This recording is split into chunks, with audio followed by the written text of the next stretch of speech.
तुलसीपुर 5 दोघरे निवासी परोपकारी मानवता प्रेमी मनका धनी आदरणीय आकाश खनालज्यूद्वारा आफ्नो शुभ जन्मदिनको शुभ अवसर पारेर मानव सेवा आश्रममा आश्रित लक्ष्मीनारायण बालगोपाल जिउँदा भगवानहरूलाई बिहानीको खाता सेवा सप्रेम अर्पण गर्नुभएको छ। आदरणीय सर आकाश खनाललाई जन्मदिनको धेरै धेरै शुभकामना।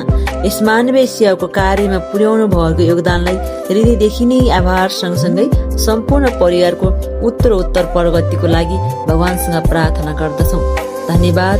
जय मानव सेवा, जय मानवता।